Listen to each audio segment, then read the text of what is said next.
गुरु प्यारी सत्संगत जी, आप सभी को प्रेम भरी राधा स्वामी जी। सत्संगत जी, आज जो हम आपके लिए वीडियो लेकर आए हैं, इसमें डेरे आने वाली संगत के लिए बाबा जी ने बहुत बड़ा संदेश दिया है जी।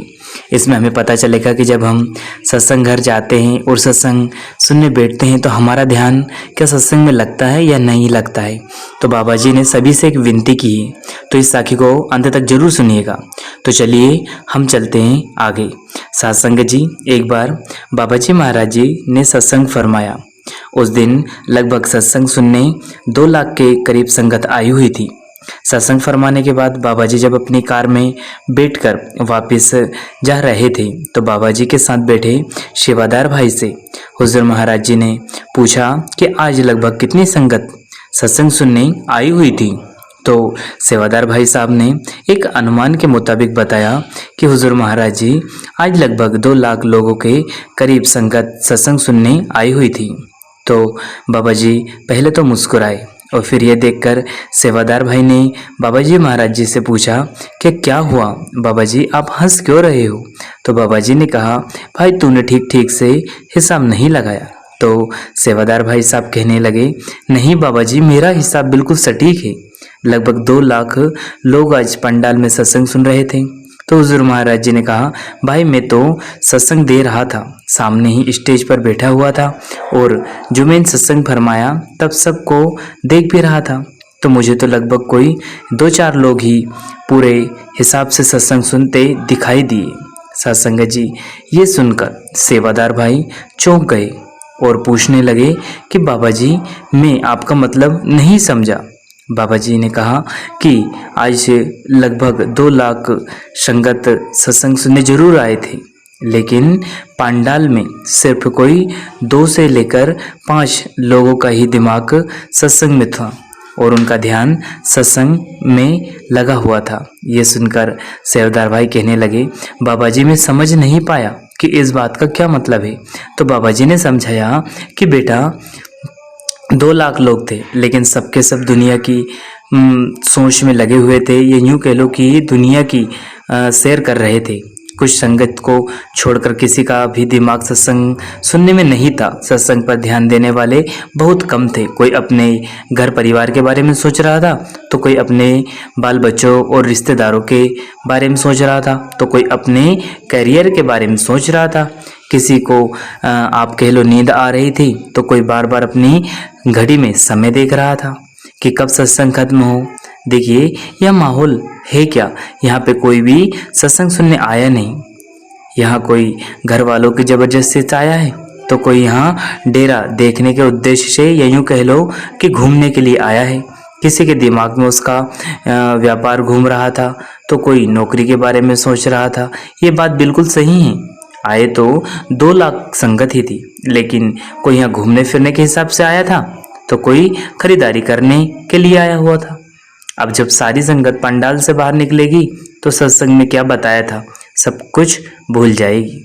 आज सत्संग कौन सी वाणी पर फरमाया गया था ये भी संगत को याद नहीं रहा, और बाहर निकलते ही सारी संगत अपने घर की तरफ भागने लग जाएगी। संगत को ये लगता है कि सत्संग में आकर 1 घंटा बैठ गए तो बस हो गया काम, मिल गई मुक्ति। आगे बाबा जी ने कहा, मैंने कितने ही सत्संग किए, हर सत्संग में संगत को एक ही बात पर जोर देते हुए समझाया कि भजन सिमरन के बिना 84 से मुक्ति नहीं मिलेगी, लेकिन मेरी संगत कभी भी मेरा कहना मानती ही नहीं। सत्संग पर आकर बैठ जाने से ये बताइए कि मुक्ति मिल जाती है?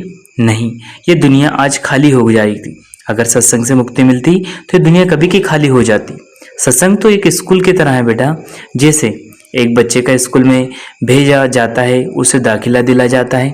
अब वहाँ बच्चा मन लगाकर टीचर की बात को समझता है और घर जाकर होमवर्क करता है, और जब इम्तिहान का दिन आता है तो उसे खुद ही अकेले देना पड़ता है। उस समय टीचर उसके साथ नहीं होता।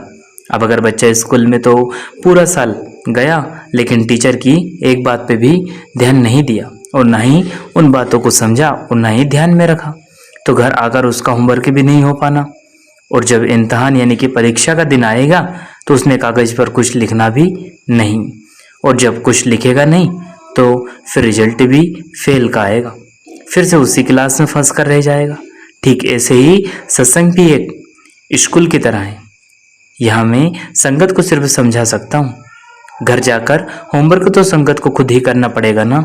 लेकिन अगर संगत सत्संग को 1 घंटा भी मन लगाकर नहीं सुनेगी तो घर जाकर होमवर्क कहाँ से होगा बेटा। अब संगत समझना ही नहीं चाहती तो कल को भुगतना भी खुद को ही पड़ेगा। यह सुनकर सेवादार भाई की आंखों में आंसू आ गए और उनकी आंखें झुक गई। वो कहने लगे, बाबा जी मुझसे भजन सिमरन नहीं होता, लेकिन मेरी सेवा बहुत है, मुझे माफ़ कर देना। आगे से मैं भजन सिमरन जरूर करूँगा बाबा जी। तो बाबा जी महाराज जी ने सेवादार भाई को समझाया कि भाई भजन सिमरन कर। लोगों देखिए, सबसे बड़ी चीज़ें, चाहे बाबा जी महाराज जी के कितने ही करीब कोई क्यों ना हो, लेकिन बिना भजन सिमरन से मुक्ति होगी ही नहीं।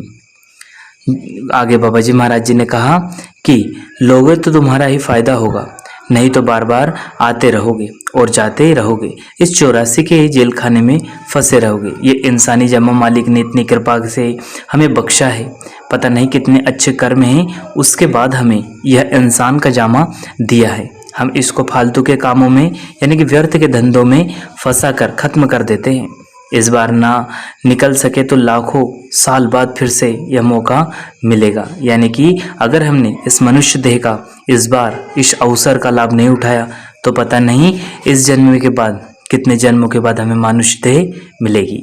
बाबा जी ने आगे कहा कि अगर एक जन्म में सिर्फ 1 ही साल काटना पड़ता है तो ये इंसानी जामा 84 लाख योनियों का है।